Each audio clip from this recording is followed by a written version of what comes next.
नमस्कार। Mission health के सजीव फोन इन कार्यक्रम में आप सभी का स्वागत है। दर्शकों, आज इस कार्यक्रम का विषय हमने लिया है स्वच्छता। जी हाँ, यही विषय है हमारे आज के इस कार्यक्रम का।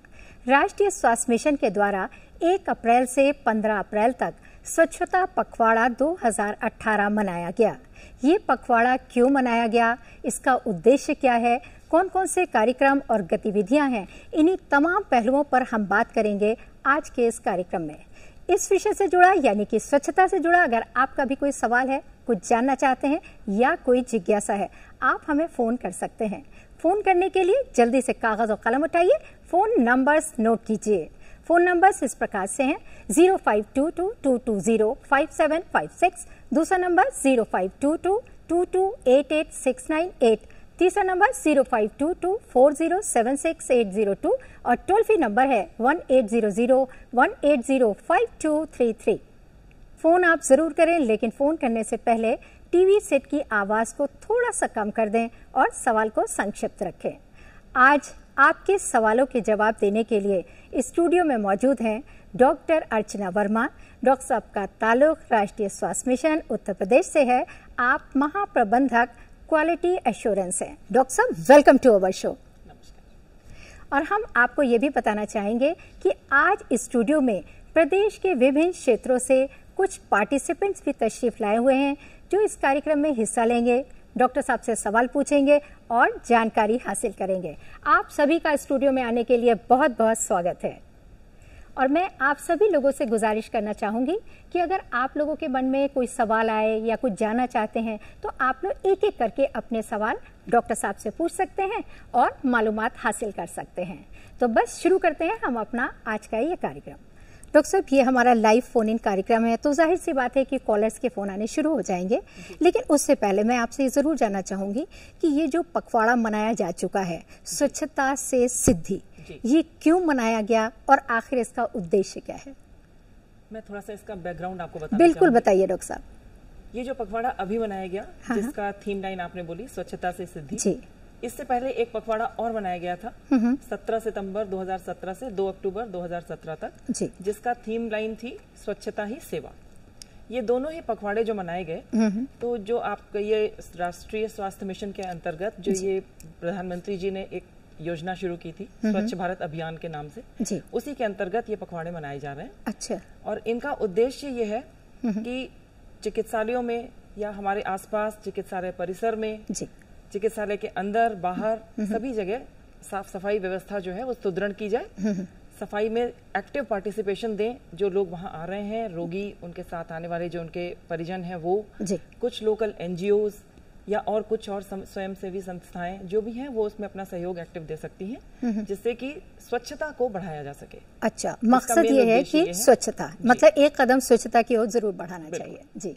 डॉक्टर साहब, जैसा कि मैंने शुरू में कहा था कि कुछ पार्टिसिपेंट्स भी आए हुए हैं, वो भी कुछ जानना चाहते हैं। तो सबसे पहले कुसुम जी, मैं आपसे कहना चाहूंगी कि अगर आपका कोई सवाल है तो पूछिए, क्योंकि आप बहुत दूर से तशरीफ लाई हैं। Thank you ma'am. मैम, मैं जानना चाहती हूँ, सरकार हमारे लिए इतनी सारी स्वच्छता योजनाएं चला रही है, तो अभी जो हाल ही में पखवाड़ा मनाया गया, जो मनाया जा रहा है, उसका क्या उद्देश्य है और किस लिए मनाया जाता है? बहुत अच्छा सवाल पूछा आपने जी।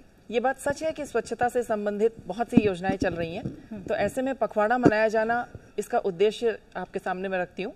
इसका उद्देश्य ये है कि जैसे बहुत सी गतिविधियां होती हैं जो लगातार चलती रहती हैं, लेकिन उस पर जनसाधारण का ध्यान नहीं जाता, तो सबका ध्यान आकर्षित करने के लिए उसको एक पखवाड़े के रूप में मनाया जा रहा है, जिससे पहले भी मनाया गया, अभी भी मनाया गया है रिसेंटली, और आगे भी हम इसको कंटिन्यू रखेंगे। इसमें यह है कि कुछ गतिविधियां हैं जो चिकित्सालय परिसर में करी जाती हैं, कुछ सामुदायिक स्तर पे की जाती हैं। उन सभी के विषय में सभी को जानकारी देने के लिए स्वच्छता से संबंधित रैली कराई जाती है। स्वच्छता से संबंधित चिकित्सालयों में कई गतिविधियां होती हैं, जैसे कि जो परिजन आते हैं, जो मरीजों के साथ में आते हैं, वो उनके लिए स्वच्छता क्यों ज़रूरी है, क्योंकि वो बीमार नहीं है लेकिन स्वच्छता उनके लिए भी आवश्यक है। तो कई बार हैंड वॉशिंग एक्टिविटीज़, किस प्रकार हाथ धोना चाहिए, कब कब हाथ धोना चाहिए, हाथ धोने का सही तरीका क्या है, ये सब दर्शाया जाता है। खासतौर पे स्कूलों में छोटे बच्चों को इसके बारे में शुरुआत से ही शिक्षा देनी आवश्यक हो जाती है। इसके लिए जो सामुदायिक स्तर पे जो प्रयास किए जा रहे हैं उसमें है स्कूलों में स्वच्छता संबंधित जानकारी देना, हैंड वॉशिंग के बारे में बताना, स्वच्छता से संबंधित निबंध प्रतियोगिताओं का आयोजन करना या पोस्टर प्रेजेंटेशन कराना। तो इस प्रकार की गतिविधियां कराई जा रही हैं जिससे स्वच्छता के संबंध में सबकी जागरूकता बढ़े। तो कुसुम जी, हम उम्मीद करते हैं कि आपको अपने सवाल का जवाब जरूर मिल गया होगा। सीमा जी, आप क्या जानना चाहती हैं? डॉक्टर साहब, मेरा सवाल ये है कि अस्पतालों में डॉक्टर और कर्मचारियों के आने के पहले ही मरीज कुछ ज़्यादा संख्या में आ जाते हैं, तो ऐसे में मरीजों का इलाज किया जाना कैसे संभव है? जी, आपने बिल्कुल सही कहा, क्योंकि आजकल जो भी चिकित्सा इकाइयाँ हैं वो सभी पर ज़्यादातर पेशेंट्स का लोड बहुत ज़्यादा है। काफ़ी मरीज़ आ रहे हैं और समय समय पर, जैसे जब मौसम बदलता है उस समय मौसम संबंधी रोग जो ऐड हो जाते हैं उसकी वजह से भी कई बार रोगियों की संख्या बहुत बढ़ जाती है। तो ये आपकी बात बिल्कुल सही है कि ऐसे में रोगियों को समुचित इलाज मिल सके, ये अपने आप में एक बहुत बड़ा चैलेंज तो है ही, लेकिन उसको किस तरह से पूरा किया जाना है इसके संबंध में सभी को सोचना होगा कि सभी जितने भी चिकित्सक हैं, जितने भी स्टाफ है, वो समय से आए, समय से मरीजों की जो भी परेशानियां हैं उनको सुने, उसका समय से निस्तारण किया जाए। कोशिश की जाए कि जिन मरीजों को तुरंत इलाज की आवश्यकता है उनको तुरंत इलाज दिया जाए, जो थोड़ा इंतजार कर सकते हैं उनको बाद में इलाज दिया जा सकता है। इस प्रकार जो मरीज आ रहे हैं उनको ही सेग्रीगेट करना पड़ेगा कि कौन से, इसी को हम ट्रायज कहते हैं, कि किन मरीजों को तुरंत इलाज की आवश्यकता है और कौन से मरीज ऐसे हैं जिनको थोड़ा समय दिया जा सकता है। तो इस तरह करके उन्हीं डॉक्टरों से और उसी स्टाफ के साथ सभी मरीजों का इलाज किया जाना एक चैलेंज जरूर है, पर पूरा किया जा रहा है। डॉक्टर साहब, इस वक्त एक कॉलर जुड़ गए हैं, वो कुछ जानना चाहते हैं। हेलो हेलो हेलो, अगर आप हमारी आवाज सुन पा रहे हैं तो प्लीज अपना क्वेश्चन पूछिए। हेलो। हाँ जी, स्वागत है आपका मिशन हेल्थ कार्यक्रम में, सवाल पूछिए अपना। हेलो हेलो जी जी, क्या सवाल है आपका? मैं ये भारत सरकार की तरफ से जो स्वच्छ शौचालय बनाए जा रहे हैं उनके विषय में जानना चाहते हो, कैसे हम स्वच्छ उनको बनाए रखें कि स्वच्छता बनी रहे। ओके डॉक्टर साहब, एक तो जो पखवाड़ा मनाया गया उसके बारे में जानना चाह रही हूँ, और ये जो शौचालय हैं इनकी साफ सफाई के बारे में जानना चाह रही हूँ। देखिए, कुछ शौचालय जो चिकित्सालय परिसर के अंदर बने हुए हैं उनको साफ सुथरा रखना निश्चित तौर पे प्रशासन की जिम्मेदारी है, चिकित्सालय प्रशासन की, परंतु साथ ही जो बाहर नालियां हैं उनकी सफाई, आसपास अगर कोई शौचालय सामुदायिक जो बने हुए हैं उनकी साफ सफाई, इन सभी की साफ सफाई इसलिए आवश्यक है क्योंकि बहुत सारी बीमारियां यहीं से आरंभ होती हैं। बिल्कुल सही कह रही हैं। इसलिए चिकित्सालय के अंदर जितनी भी शौचालय बने हुए हैं उनके साफ सफाई रेगुलर हो, नियमित रूप से हो, खासतौर पे जब पेशेंट्स का लोड बढ़ा होता है ओपीडी आवर्स में, तो उस वक्त और फ्रीक्वेंटली और ज्यादा बार उसको साफ करना पड़ता है। तो इन सब चीजों का विशेष ध्यान रखा जाना चाहिए और रखा जा रहा है, और इसी खासतौर पे इसलिए क्योंकि जिससे कोई बीमारी कोई मरीज लेके आता है इलाज के लिए, वो यहाँ से कोई और बीमारी लेके ना जाए। जी, फोन करने के लिए बहुत बहुत शुक्रिया। डॉक्टर साहब, हम आगे आपसे जानना चाहेंगे कि पखवाड़ा जो मनाया गया, तो ये जो चिकित्सा इकाइयां हैं इसमें किस किस तरह की गतिविधियां हुई? इसमें चिकित्सालय परिसर के अंदर जो स्टाफ हैं या जो मरीज हैं उनके साथ जो परिजन हैं, इन सभी को स्वच्छता के विषय में जानकारी दी गई, क्योंकि इसमें कई बार ऐसा होता है कि कई लोग हाथ धोने के विषय में ही बहुत सही तरीका नहीं जानते हैं, या वो ये नहीं समझते हैं कि मान के चलते हैं कि चिकित्सालय है तो साफ होगा, परंतु ऐसा नहीं है। चिकित्सालय में भी बराबर साफ सफाई करने की जरूरत पड़ती है, क्योंकि मरीजों का इतना लोड होता है, प्लस बार बार जो और लोग आ रहे हैं उनके द्वारा भी सभी चीजें इस्तेमाल की जा रही हैं। तो विशेष रूप से जो हाथ धोने, क्योंकि बहुत सारी समस्याएं ऐसी होती हैं जो सिर्फ हाथ धो सही तरीके से और सही समय पे हाथ धोया जाए, उसी से बहुत सारी बीमारियां दूर हो जाती हैं। और एक सस्ता सा साबुन ले लिया जाए और हाथ धो लिया जाए तो बहुत सारी बीमारियों से बचा जा सकता है। जी। और अब मैं पूछना चाहूंगी दिगंबर साहब, आपका क्या सवाल है? डॉक्टर साहब, मेरा प्रश्न आपसे ये है कि अस्पतालों और स्वास्थ्य केंद्रों में पूरी संख्या में सफाई कर्मचारी नहीं है क्या, जो दूसरे लोगों को इस काम पे लगाया जा रहा है? बिल्कुल सही आपने सवाल पूछा। चिकित्सालयों में दोनों ही चीजें हैं जो आपने कही, सही पूरी जितनी संख्या होनी चाहिए साफ सफाई कर्मचारियों की वो भी नहीं है, और कई बार अगर वो है तो जितना ज्यादा फैसिलिटीज इतना ओवरलोडेड है, उनमें मरीजों का आना इतना ज्यादा है कि उनकी संख्या पूरी होने के बावजूद साफ सफाई पूरी तरीके से कई बार नहीं हो पाती है। अगर ये दोनों चीजों को किनारे भी कर दें तो भी एक बात ये आती है कि साफ सफाई रखना चिकित्सालय में सिर्फ स्टाफ का ही काम नहीं है, हमें ये भी ध्यान रखना चाहिए कि जो लोग उसको इस्तेमाल कर रहे हैं, क्योंकि चिकित्सालय जो बने हुए हैं वो रोगियों के लिए हैं, वो जनता के लिए हैं, लेकिन साथ ही जनता की भी ये जिम्मेदारी है कि अपना भी योगदान दें चिकित्सालय परिसर को, टॉयलेट्स को साफ सुथरा रखने में, और कम से कम उसमें और गंदगी ना फैलाएं, और अगर यदि कोई गंदगी फैला रहा है तो उसको भी रोकें। जी। और इस वक्त एक कॉलर है। हेलो हेलो हेलो हेलो जी, कहाँ से बोल रहे हैं? हम रेखा पांडे बोल रहे हैं बहराइच से। जी रेखा जी, क्या सवाल है आपका? हाँ, हम ये पूछना चाहते हैं, कभी कभी हम अस्पताल जाते हैं किन्हीं कारण, तो वहाँ के शौचालय इतने गंदे होते हैं कि जाना मुश्किल हो जाता है, इसी कारण हमको बाहर जाना पड़ता है। ओके डॉक्टर साहब, इनका कहना यह है कि जैसे हॉस्पिटल में ये जाते हैं तो शौचालय इतने गंदे होते हैं कि जाने का दिल नहीं चाहता, फिर आखिरकार होता यह है कि बाहर ही जाना पड़ता है। तो यही जानना चाह रहे हैं कि क्या किया जा सकता है। पूरी कोशिश की जा रही है इस पे, और ये इसीलिए जो ये पखवाड़ा मनाया जा रहा है उसका मेन उद्देश्य भी यही है कि सफाई पे विशेष ध्यान दिया जाए। तो बराबर जितना जल्दी चिकित्सालय में जो भी मरीज यदि अधिक हैं, खासतौर पे जैसे मैंने कहा ओपीडी आवर्स में भीड़ बहुत रहती है, तो उस समय शौचालयों की सफाई और फ्रीक्वेंटली की जाती है, और जो ओपीडी के पास वाले शौचालय हैं उनमें विशेष तौर पे और ये लगाए जाते हैं कर्मचारी, जिससे बराबर सफाई व्यवस्था बनाई जा सके। निजाम साहब, आप क्या जानना चाहते हैं? डॉक्टर साहब, खुले में शौच करने के लिए सरकार इतने समय से प्रयास कर रही है, तब भी अभी तक प्रदेश खुले में शौच से मुक्त नहीं हो पाया, इसका जिम्मेदार कौन है? बताइए। आपकी बात बिल्कुल सही है कि हम लोग आज 2018 में बैठे हुए हैं, और हमें आज भी इसके लिए जो खुले में शौच से रोकने के लिए हमें अमिताभ बच्चन जैसे लोगों को ब्रांड एम्बेसडर बना के इस फील्ड में उतारना पड़ा है। तो ये एक तरह से हमारे लिए सोचने का विषय तो है ही कि हमें आज की डेट में भी अगर इस तरह की उसमें एक्टिविटीज़ में लगा रहना पड़ रहा है, तो ये अपने आप में एक चैलेंज है, और पूरा प्रयास इसमें दोनों तरफ से होना चाहिए।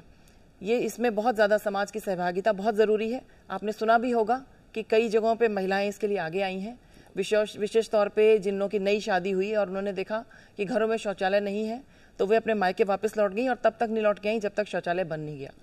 तो इस प्रकार के प्रयासों की सराहना मैं करती हूँ खुद भी, और इस तरह के प्रयास लगातार जारी रहें, जिससे कि हमारा पूरा देश, जो कि प्रधानमंत्री जी की मंशा भी है कि 2 अक्टूबर 2019 तक समूचे भारत को ODF घोषित किया जा सके, तो उसकी तरफ हम बढ़ सकें। और उत्तर प्रदेश हमारा इसमें अभी काफ़ी पीछे है।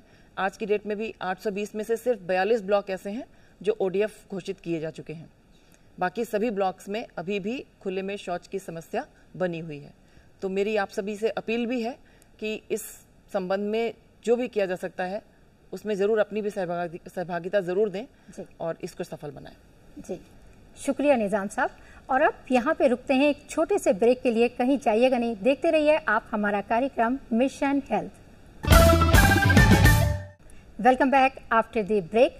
आज का विषय हमने लिया है स्वच्छता, और इस विषय पर विस्तार से जानकारी देने के लिए स्टूडियो में मौजूद हैं डॉक्टर अर्चना वर्मा। डॉक्टर साहब, आगे हम आपसे जानना चाहेंगे कि ये जो पखवाड़ा मनाया गया खास तौर से स्वच्छता के लिए, तो जो इसमें एजेंसीज थी वो सिर्फ सरकारी एजेंसीज इसमें वो हुई, या प्राइवेट एजेंसीज, या ये जो UNO वगैरह होते हैं, इसका भी इन्होंने की भी भागीदारी थी? नहीं, बिल्कुल सही कह रही हैं आप। केवल सरकारी तंत्र ही नहीं बल्कि इसमें NGOs की भी भागीदारी बहुत ज़्यादा थी, और पूरे प्रदेश भर में ही काफ़ी अच्छे से काफ़ी NGOs ने पार्टिसिपेट किया जी।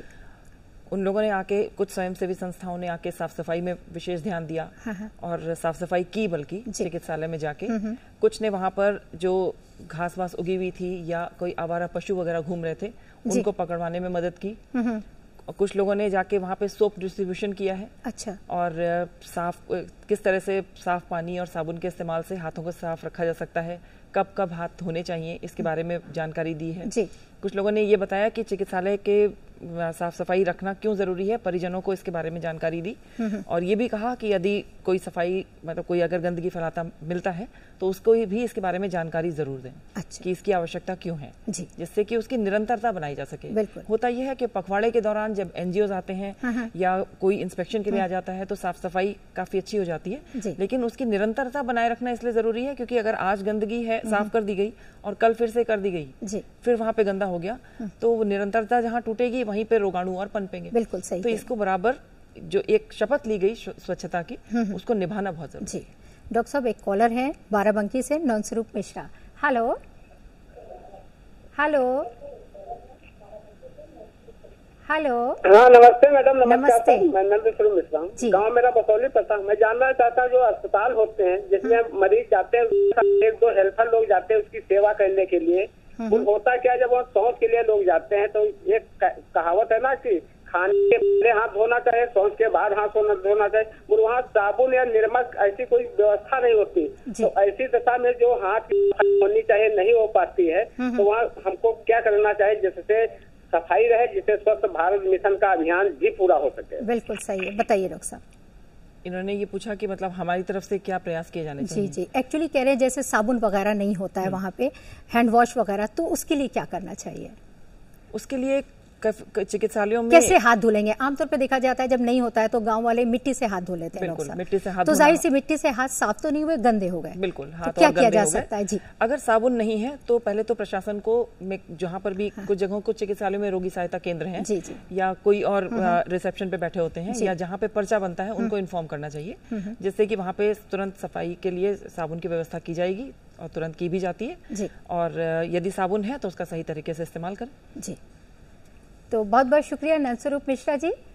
अब अनामिका जी, मैं आपसे जानना चाहूंगी, आपका क्या सवाल है?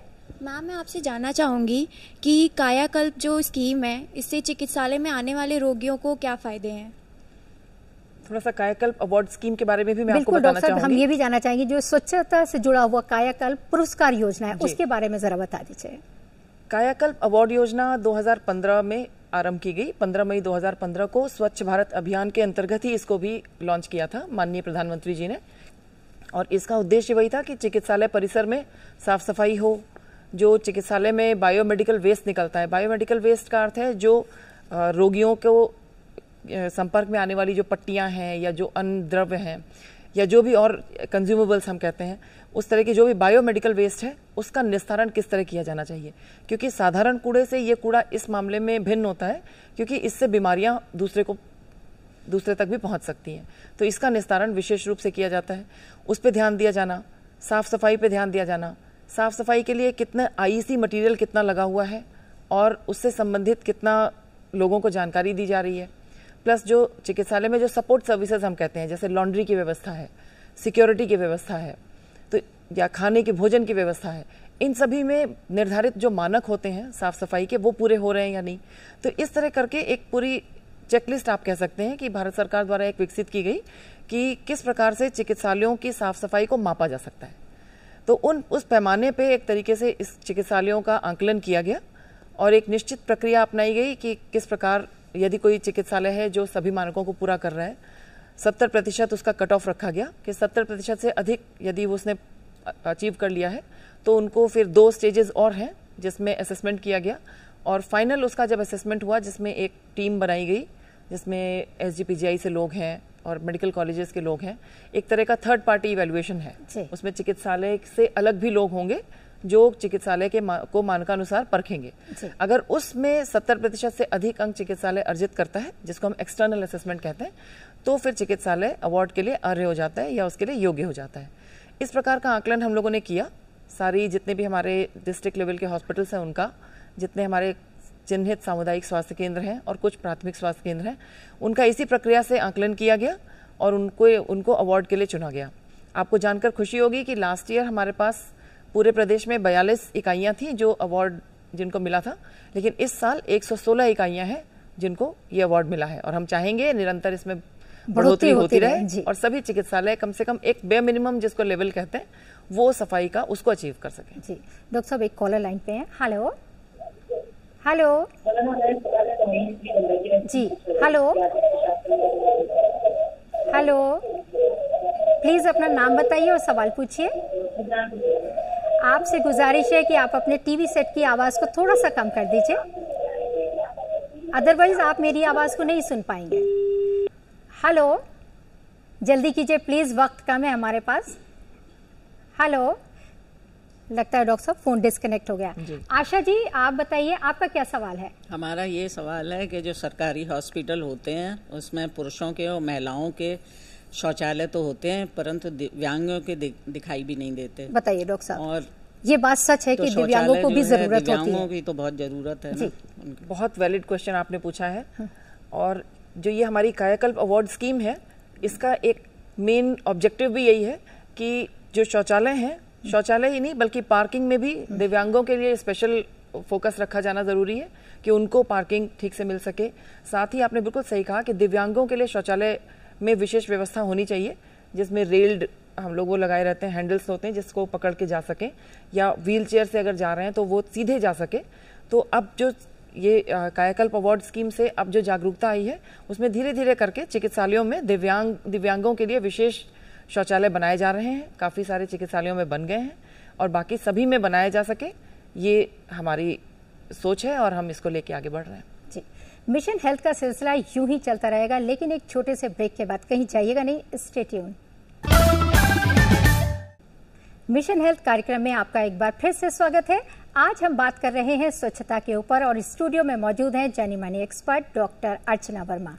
और अर्चना जी, आप भी स्टूडियो में हैं, जल्दी से अपना सवाल पूछिए, समय कम है। डॉक्टर साहब, आपकी हम नाम है ये। डॉक्टर साहब, मैं आपसे ये जानना चाहती हूँ कि शौचालयों की सफाई तो पानी से ही होती है, शहरों में तो हो जाती है, लेकिन गाँवों में इसके लिए क्या होना चाहिए? ये बात सच है कि पानी की बहुत दिक्कत होती है, उसके लिए क्या होना चाहिए?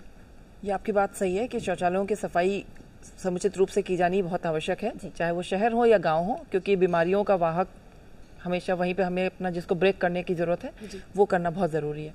तो इसके लिए भी सरकार प्रयासरत है और शौचालय बनाए जा रहे हैं सभी गाँवों में, और उसके लिए लगातार प्रयास किए जा रहे हैं। और हम लोग रिपोर्ट्स भी देखते रहते हैं कि काफ़ी सारे शौचालय बन गए हैं और आगामी 1 वर्ष के अंदर इस जितने भी लोग हैं उनके हिसाब से कितने शौचालयों की आवश्यकता है उसका आकलन करते हुए शौचालयों के बनाए जाने की प्रक्रिया निरंतर जारी है। उम्मीद करते हैं कि पूरी की जा सकेगी। Thank you so much. दर्शकों, जैसा कि आप जानते हैं कि कार्यक्रम के आखिर में हम आपसे एक सवाल पूछते हैं, तो बस अब हम आपको ले चलते हैं चलते चलते में।